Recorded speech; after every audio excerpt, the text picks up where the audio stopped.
जम्मू में real estate summit के दौरान 39 मुहद्दों पर हुए दस्तखत। मरकजी वुज़रा और लेफ्टिनेंट गवर्नर भी तकरीब पर थे मौजूद। आज के दिन को सन्नती और इक्तिसादी एतबार से तवारीखी दिन दिया करार। 22 और 23 जनवरी को श्रीनगर में भी रियल एस्टेट समिट मुनक्कद कराने का लेफ्टिनेंट गवर्नर का ऐलान।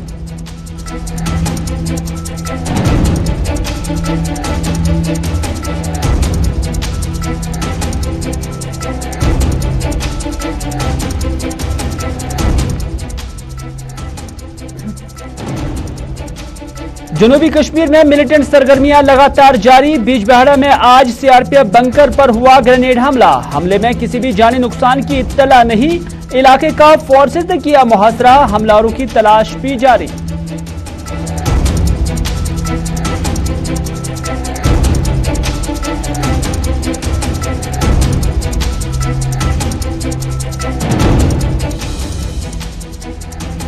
और वादी कश्मीर के पहाड़ी इलाकों में आज भी हुई बर्फबारी। गुलमर्ग, टंगदार और कपवाड़ा में बर्फबारी से आम जिंदगी रही मुतासिर।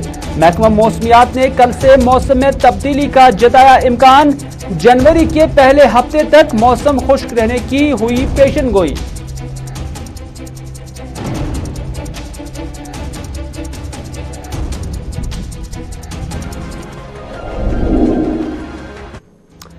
नाज़रीन आदाब, आप देख रहे हैं ग्राउंड रिपोर्ट अपने मेजबान मीर हिलाल हाजुरी के साथ। और ग्राउंड रिपोर्ट में आज शुरुआत करते हैं रियल एस्टेट समिट के हवाले से, क्योंकि रियल एस्टेट समिट के दौरान लेफ्टिनेंट गवर्नर जम्मू कश्मीर की जानिब से जो बातें सामने आई, जो बयानात सामने आए, उसका रद्द-ए-अमल भी आ गया है और इसका रद्द-ए-अमल अपनी पार्टी की जानिब से जाहिर किया गया है। लेकिन पहले हम आपको बताएंगे कि रियल एस्टेट समिट क्या हुई। और इस रियल एस्टेट समिट में आज तकरीबन 39 मुहद्दों पर दस्तखत हुए। और इस तकरीब पर आज जम्मू के अंदर हरदीप सिंह पुरी जो कि मरकजी वजीर हैं, डॉक्टर जितेंद्र सिंह भी मरकजी वजीर है, पीएमओ ऑफिस में वो वजीर हैं, और उसके साथ साथ रियल एस्टेट मालिकान भी यहां पर मौजूद थे। और इसके अलावा जम्मू कश्मीर के लेफ्टिनेंट गवर्नर मनोज सिन्हा के अलावा जम्मू कश्मीर इंतजामिया से वाबस्ता आला अफसरान आज की इस तकरीब में यहां पर जम्मू के अंदर मौजूद थे। और इस तकरीब में यही कहा गया है कि 18,300 करोड़ रुपए के माहदे आज तय हुए हैं। और इतना ही नहीं बल्कि यह भी कहा गया है कि 22 और 23 जनवरी को कश्मीर में भी इसी तरह की समिट मुनक्कद होगी। लेफ्टिनेंट गवर्नर ने खुद आज इस तकरीब में बोलते हुए कहा कि आज का दिन इंडस्ट्रीज यानी सनती एतबार से जम्मू कश्मीर के लिए तवारीखी दिन है। लेफ्टिनेंट गवर्नर ने यह भी कहा कि यह ट्रांसफॉर्मेशन की तरफ पहला कदम है जहां तक इक्तिसादी हालत का ताल्लुक है। और उन्होंने यह भी कहा कि न सिर्फ इक्तिसादी तौर यह कदम बेहतर है बल्कि रोजगार के मौके भी इस इकदाम से, इस कदम से जम्मू कश्मीर के अंदर पैदा होंगे। पहले हम आपको दिखाएंगे कि लेफ्टिनेंट गवर्नर ने जब स्पीच की उसमें उन्होंने इस इंडस्ट्री पॉलिसी या इस रियल एस्टेट के हवाले से या इन मुहद्दों के हवाले से क्या कुछ कहा है, और उसके साथ साथ मुख्तलिफ सियासी जमातों का नाम लिए बगैर लेफ्टिनेंट गवर्नर ने क्या कुछ कहा है वो हम आगे बताएंगे। लेकिन पहले आपको दिखाएंगे कि इस इनिशिएटिव का मकसद क्या है और इसके फायदे क्या है। ये लेफ्टिनेंट गवर्नर से है, उन्हीं की जुबानी सुनते हैं। श्रीनगर तो मैं आज घोषित करता हूं कि 21-22 मई को श्रीनगर में रियल एस्टेट कॉन्फ्रेंस फिर से हम करेंगे। तो सम्माननीय मंत्री जी ने रात को भोजन पर एक बात कही थी कि देश के दूसरे राज्यों में जहां रियल एस्टेट विकसित हुआ तेज गति से, उन्होंने स्टैंप ड्यूटी में काफी छूट दी थी। मैं भरोसा देना चाहता हूं कि इंडस्ट्री, अभी हमारे यहां मैं उसकी चर्चा करूंगा, जिस तरह की सुविधाएं हमने इंडस्ट्री को दी है, रियल एस्टेट को भी स्टैंप ड्यूटी में पूरी तरह से देश के किसी राज्य में जो सुविधा है वो हम उपलब्ध कराएंगे। हम आज की समिट के पहले मैं जो दुर्गा शंकर जी और मंत्री जी ने जीरल गुप्ता को बताया था, चाहे मॉडल टेनेंसी एक्ट हो, रेरा का गठन हो, एफिलिएट अथॉरिटी का गठन हो, ये सब काम हम लोगों ने कर लिए। और ये ठीक है कि लीगेसी में बहुत सारी चीजें हमें मिली हैं, उनकी चर्चा मैं नहीं करना चाहता हूं। लेकिन अभी जो कॉफी टेबल बुक लॉन्च हुई है, न्यू डॉन जो लिखा है, तो आप यकीन करिए देश के किसी हिस्से से बेहतर जो क्लियरेंस आप लोगों को मिलेगा ये हम सुनिश्चित करेंगे। एक विचार मेरे मन में आता है कि कभी कभी समय का चक्र रुक जाता है और लेफ्टिनेंट गवर्नर को आप सुन रहे थे और लेफ्टिनेंट गवर्नर ने इसी मौके पर यह भी कहा कि प्राइवेट जमीन इस्तेमाल करने के कवानीन में जो तब्दीली लाई गई है, जो बदले गए हैं, उसके बाद लगता है कि 60,000 करोड़ रुपए का इन्वेस्टमेंट जम्मू कश्मीर के अंदर आ सकता है। ये लेफ्टिनेंट गवर्नर ने यहां पर कहा है और लेफ्टिनेंट गवर्नर ने यह बात भी कही, हालांकि उन्होंने किसी भी पॉलिटिकल पार्टी का नाम नहीं लिया है, लेकिन यह जरूर बताया है कि कुछ लोग इस पर काफी नुक्ताचीनी करेंगे और उन्होंने यह भी कहा कि उन्हें यकीन है और उन्हें मालूम है, लेफ्टिनेंट गवर्नर को मालूम है कि कल अखबार में अब क्या कुछ खबर बन सकती है, क्या कुछ आ सकता है। और इसीलिए उन्होंने कहा कि यहां लोग ऐसे हैं जो रोजगार के मौके पैदा करने की बात करते हैं, लेकिन यहां जमीन किसी सरमायादार को नहीं देंगे। यहां इंडस्ट्रीज का भी मुतालबा करते हैं, लेकिन इंडस्ट्रीज को जमीन नहीं देंगे। तो इस तरह से यहां इस तरह के लोग भी रहते हैं जिनके कॉल और फैल में फर्क है और उनका यह भी मानना है कि यही वो चीजें थी, यानी लेफ्टिनेंट गवर्नर ने यह दावा किया है कि यही वो चीजें थी जिसकी वजह से जम्मू कश्मीर के अंदर बेरोजगारी के साथ साथ जो तरक्की की रफ्तार है वो कम हुई है। लेफ्टिनेंट गवर्नर ने मजीद क्या कुछ कहा है, आइए देखते हैं। खुशी हो रही है कि 44,000 करोड़ के इन्वेस्टमेंट का प्रपोजल, ये मैं उस प्रपोजल की बात कर रहा हूं जिसने इंडस्ट्री डिपार्टमेंट में फीस जमा की है, डीपीआर जमा की है। जो प्राइवेट लैंड पर हमने पॉलिसी बनाई है कि इंडस्ट्री लग सकती है, जिसका जिक्र हमारे मुख्य सचिव ने किया कि लैंड यूज चेंज करने के कानून हमने बना दिए हैं, ऐसे अनेक लोगों को मैं जानता हूं जो जमीन खोज रहे हैं, उनका जिक्र मैंने इसमें नहीं किया है। जिस तरह इंडस्ट्री की रुचि दिख रही है, मैं उम्मीद करता हूं कि 60,000 करोड़ का इन्वेस्टमेंट ये आने में देर नहीं लगने वाली है।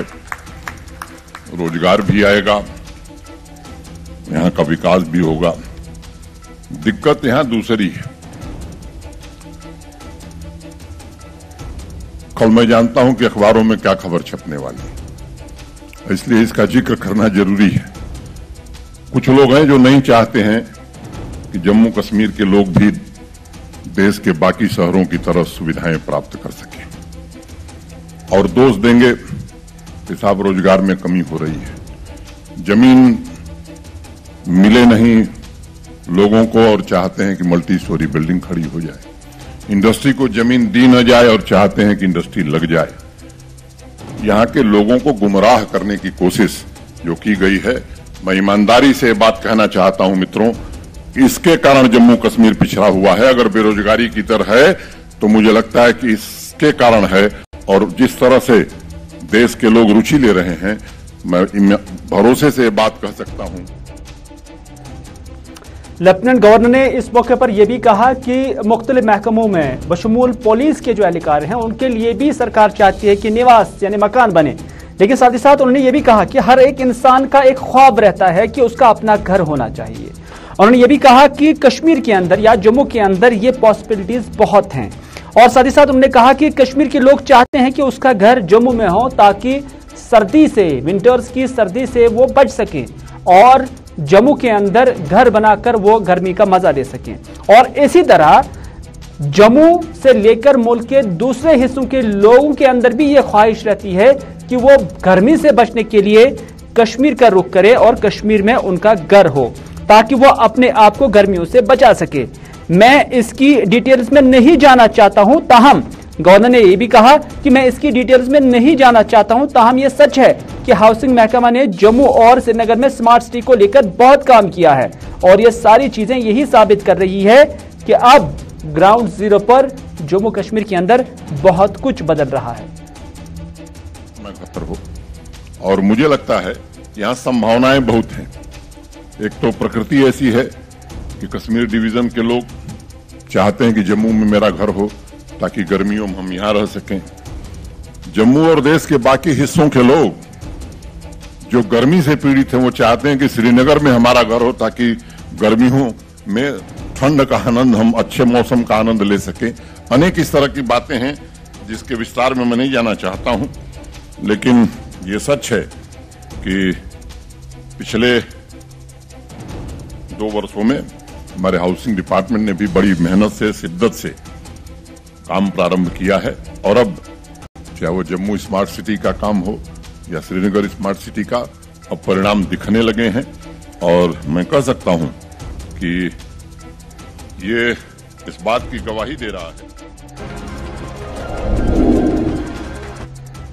चलिए नाज़रीन, आप देख रहे थे लेफ्टिनेंट गवर्नर और उसके साथ साथ मरकजी वुज़रा इस तकरीब में आज मौजूद थे और उन्होंने जम्मू कश्मीर के अंदर जो रियल एस्टेट है इसको कैसे जम्मू कश्मीर के मुफाद में बताया है और इसके साथ साथ जम्मू कश्मीर के अंदर जो जॉब एवेन्यूज है उसकी क्रिएशन कैसे हो जाए और जम्मू कश्मीर के बुनियादी ढांचे को कैसे मजबूत से मुस्तकम बनाया जाए, इस पर उन्होंने बात की है। लेकिन इन्हीं ख्यालात को लेकर, इसी समिट को लेकर अब सियासी बयानात भी आने शुरू हो गए हैं।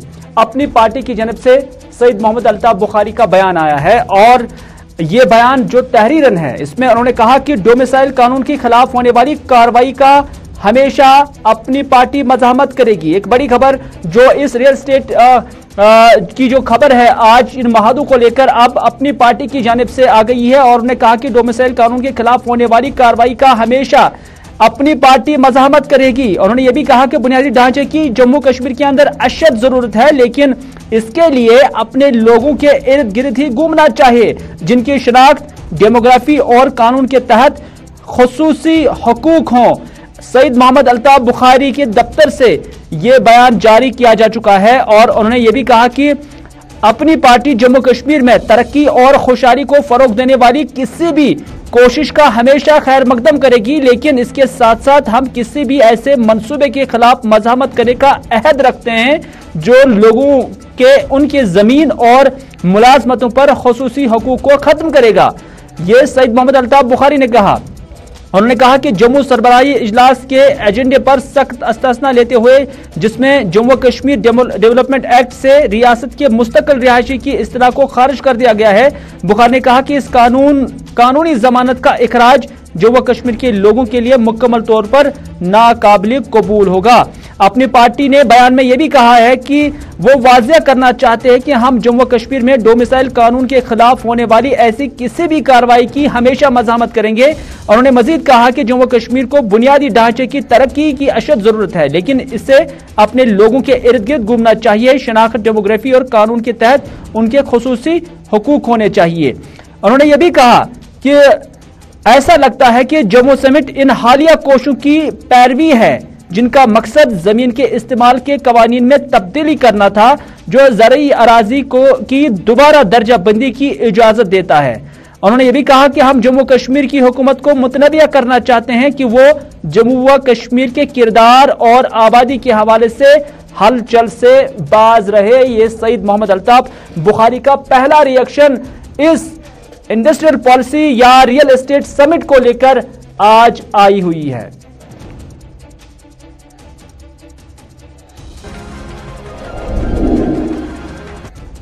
चलिए नाज़रीन, आप देख रहे हैं ग्राउंड रिपोर्ट अपने मेजबान मीर हिलाल हाजुरी के साथ। अब बात करते हैं जम्मू कश्मीर के मौसम के हवाले से, क्योंकि महकमा मौसमियात ने जहां पहले ही पेशन गोई की थी कि अब शहरी इलाकों में या मैदानी इलाकों में 2 से 3 इंच के दरमियान बर्फ होगी, लेकिन अक्सर जो मैदानी इलाके हैं वहां पर बर्फबारी नहीं हुई है, लेकिन जो पहाड़ी इलाके हैं वहां बर्फबारी आज भी जारी है। चाहे कुपवाड़ा हो, टंगडार हो या गुलमर्ग की पहाड़ियां हो या दूर दराज इलाके, जहां बर्फ आज भी देखी गई है और जोरदार बर्फ अभी भी वहां पर जारी है। महकमा मौसमियात का मानना है कि यह बर्फ का सिलसिला देर रात तक जारी रह सकता है और इन इलाकों में दरमियाना दर्जे की बर्फबारी हो सकती है। कुछ इलाके सड़क राब्ते से भी अब मुनक़ता हो चुके हैं, जहां पर एडमिनिस्ट्रेशन भी काम पर लगा हुआ है। बाज इलाकों से शिकायतें भी आ रही हैं कि उन सड़कों को क्लियर नहीं किया गया, लेकिन जब कंसर्न डिपार्टमेंट्स के साथ बात करते हैं तो उनका मानना है कि जब बर्फ लगातार गिर जाए तो उस दौरान सड़कों को साफ करने में दिक्कतें आ जाती है और जब सड़कों को साफ भी किया जाता है तो उसके बाद वहां फिर से बर्फ जम जाती है और जमा हो जाती है। तो इस तरह से अलग अलग इलाकों की ये तस्वीरें जो आप अपने टेलीविजन स्क्रीन पर देख रहे हैं, ये मुख्तलिफ बालाई इलाकों के या दूर दराज इलाकों की हैं, जहां पर 4 से 5 इंच के दरमियान बर्फ भी जमा हुई है और कुछ एक इलाकों में जो बिल्कुल दूर हैं, दूर रफ्तादा है, वहां पर 6 से 7 इंच के दरमियान भी बर्फ रिकॉर्ड की गई है। लेकिन शहरी इलाकों में बर्फ नहीं बल्कि हल्की बूंदाबांदी कल से ही जारी थी और आज अमूमन जितने भी मैदानी इलाके हैं वहां पर आज मौसम खुश्क था।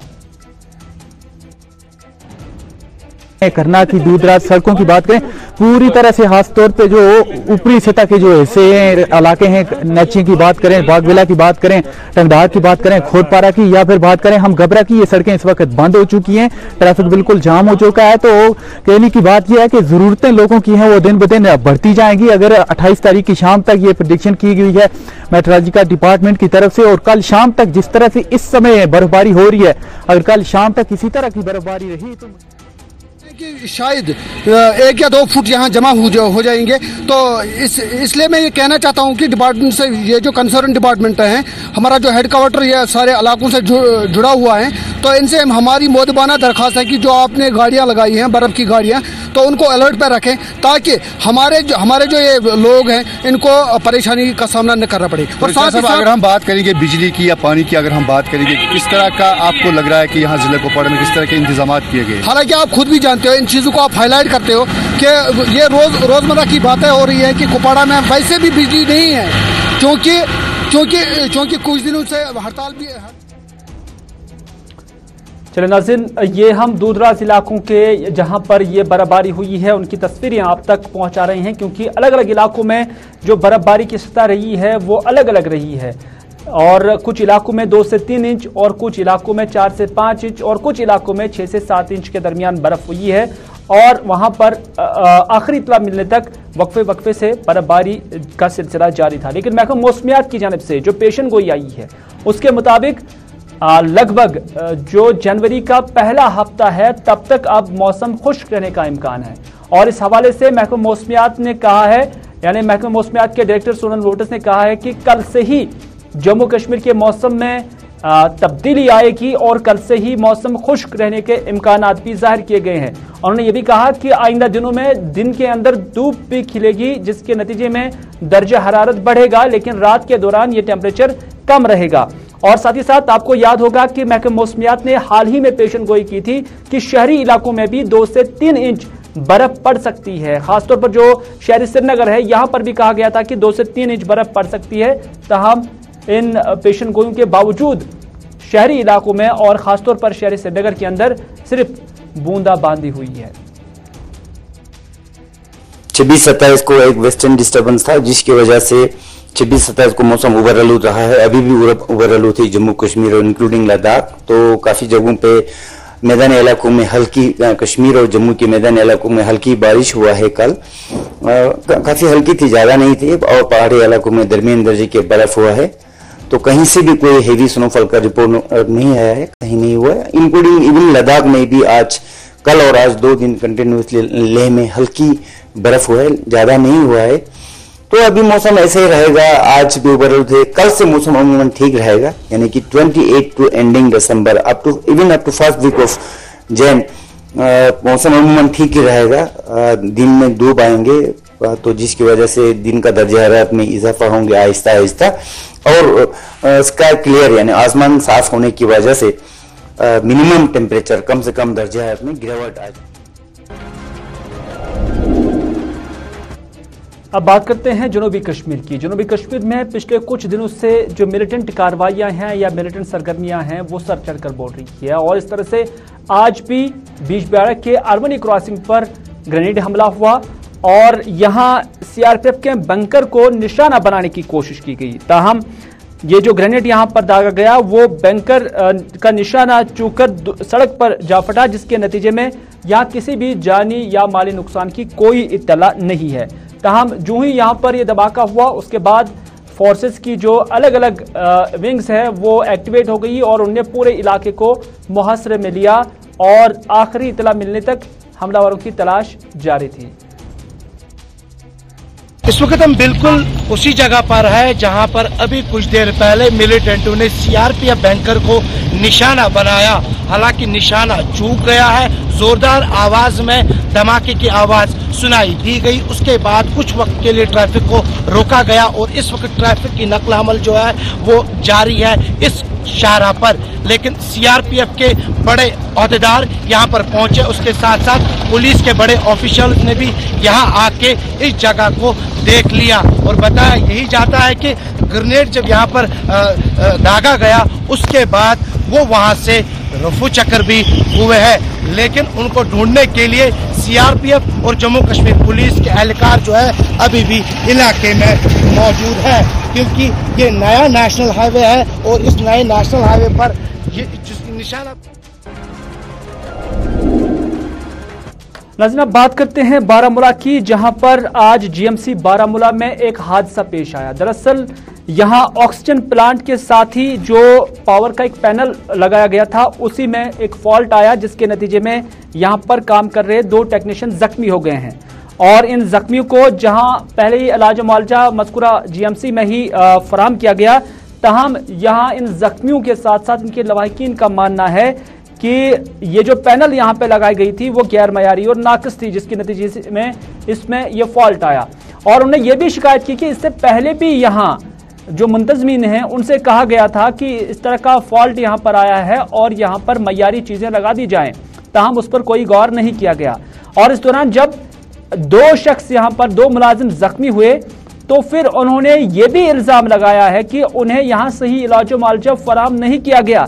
यहां तक कि जब उन्हें श्रीनगर अस्पताल के लिए रेफर किया गया तो उनका ये मानना है, ये इल्जाम है कि यहां एम्बुलेंस ही मौजूद नहीं थी और एम्बुलेंस के लिए उन्हें आधे घंटे का वेट करना पड़ा। और इस दौरान उन्होंने पे दर पे जो इल्जामात है वो मुतल्लिका एडमिनिस्ट्रेशन पर लगाए हैं। जो यहाँ का स्टाफ है, जो भी यहाँ का नॉन डॉक्टर स्टाफ है, उसको यहाँ से कीजिए। यहाँ पे एम्प्लॉय था जी, यहाँ पे एम्प्लॉय ऑक्सीजन प्लांट चला रहे, दो स्टोरी का एम्प्लॉय ऑक्सीजन प्लांट है वहां पे। 100% मुझे श्योरिटी है कि वहां पे जो पैनल बॉक्स जो जल गया है, इलेक्ट्रिक जो हाई वोल्टेज इलेक्ट्रिक पैनल है वो जल गया है, बिल्कुल नाकिस मटेरियल होगा, 100% नाकिस मटेरियल, उसकी तहकीकात होनी चाहिए। और हमारी तरफ से FIR लॉन्च होनी चाहिए कंपनी के खिलाफ, जिस कंपनी ने ये इक्विपमेंट्स लगाए हैं, क्योंकि इनको प्लास्टिक सर्जरी, उन्होंने बोला आपको पूरा प्लास्टिक सर्जरी के लिए आप जाना है सोरा। अब हमें एम्बुलेंस भी नहीं यहाँ पे अवेलेबल है, उसके लिए भी बोल रहा है मुझे डॉक्टर आप पैसे पहले भरो। मुझे परेशानी नहीं है पैसे की, मगर आप देखिए एम्बुलेंस नहीं यहाँ पे अवेलेबल है। 2 बच्चे। इस दौरान हमारी टीम ने जीएमसी प्रिंसिपल डॉक्टर रुब्बी के साथ बात की और उनके पास ये सारे मामला पहुंचाए। ताहम प्रिंसिपल ने कहा है कि वो इस मामले की तहकीकात करेंगी और जो भी इसमें मुलविस पाए जाएंगे उनके खिलाफ कार्रवाई होगी। मैं अभी इस वक्त नहीं बोल सकती हूँ क्या इन लापरवाही, जब तक नहीं हम इंक्वायरी करेंगे इसमें क्या प्रॉब्लम हुई है, कहाँ टेक्निकल फॉल्ट आया, हम तब तक कुछ नहीं बोल सकते। इनको अगर शिफ्ट भी किया, वहाँ पे एम्बुलेंस मौजूद नहीं थी तो नो उनको बाद में मतलब आई डोंट नो कितने मिनट्स के बाद या आधे घंटे के बाद एम्बुलेंस में शिफ्ट किया गया है after giving the preliminary treatment. Electric panel अगर खराब हुई थी तो इसको जरूरी नहीं था चेंज कर रहे हैं ना, सब कुछ देख रहे हैं, फॉल्ट तो कभी भी आ सकता है। आप खराब हो चुकी है इलेक्ट्रिक पैनल, ऑलरेडी आप सुने मेरी बात, यहाँ पर 10 चीजें। चले नाज़रीन, जैसा कि इससे पहले रियल एस्टेट के हवाले से हमने अब तक खबर पहुंचाई थी और उस पर अब सियासी बयानात का सिलसिला लगातार जारी है। जहां इससे पहले अपनी पार्टी की जानब से सईद मोहम्मद अल्ताफ बुखारी ने उस पर अपना रद्दअमल जाहिर किया था, वहीं पर अब जम्मू कश्मीर के साबिक वजीर आला और नेशनल कॉन्फ्रेंस के नायब सदर उमर अब्दुल्ला का भी ट्वीट आया है। और उमर अब्दुल्ला ने इस ट्वीट में लिखा है कि एक बार फिर हुकूमत के हकीकी इरादों को सामने लाया गया है। लद्दाख के लोगों की जमीन मुलाजमतें, डोमिसाइल कवानीन और शनाख्त को महफूज बनाने की पेशकश करते हुए जम्मू कश्मीर को फरोख्त के लिए पेश किया जा रहा है। उमर अब्दुल्ला ने ट्वीट में लिखा है कि जम्मू के लोगों को होशियार रहना चाहिए, सरमायाकार कश्मीर से बहुत पहले जम्मू में जमीन खरीदेंगे। ये उमर अब्दुल्ला का ट्वीट आया है और ये ट्वीट बिल्कुल उस खबर के पस मंजर में जो आज समिट हुई थी जम्मू के अंदर, जिसमें कहा गया है कि रियल एस्टेट के लगाने से यहां पर जम्मू कश्मीर के अंदर कारखाने खुलने की इस बात की नहीं, बल्कि जो जॉब है, मुलाजमतें हैं, वो पैदा हो सकती हैं। तो इस तरह से उमर अब्दुल्ला का ये ट्वीट जो है वो आ गया है और महबूबा मुफ्ती ने भी इस पर ट्वीट किया है और उन्होंने भी इस पर अपने एतराजात जताए हैं। उन्होंने कहा कि हिंदुस्तान की वाहिद मुस्लिम अक्सरियती रियासत को गैर इंसानी बनाने की कोशिश की जा रही है और इसमें बेइख्तियार दखल अंदाजी की जा रही है। ये महबूबा मुफ्ती का भी इसमें ट्वीट आया है और उन्होंने भी इस हवाले से लोगों को बाहस रहने के लिए कहा है और कहा है कि इसका मकसद हमारी शनाख्त को खत्म करना है और आबादी को तब्दील करना है। यानी उन्होंने इससे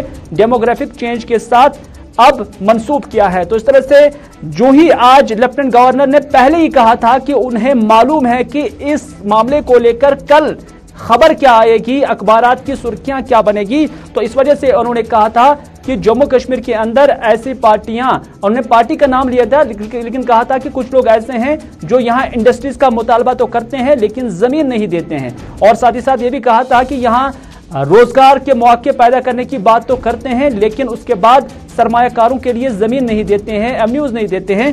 तो इस वजह से अब इस पर सियासी बयानात भी आने शुरू हो गए हैं और इस पर अब नेशनल कॉन्फ्रेंस के साथ साथ महबूबा मुफ्ती और महबूबा मुफ्ती के साथ साथ अपनी पार्टी ने भी अपना रद्द-ए-अमल दिया है। तो नाज़रीन, ये था आज का ग्राउंड रिपोर्ट। इसी के साथ दीजिए अपने मेजबान मीर हिलाल हांजुरी को आज का ग्राउंड रिपोर्ट यहीं पर इख्तिताम करने की इजाजत, इस वादे के साथ कि अगर जिंदगी रही तो आपसे फिर होगी मुलाकात। तब तक के लिए खुदा हाफिज, फी अमानिल्लाह।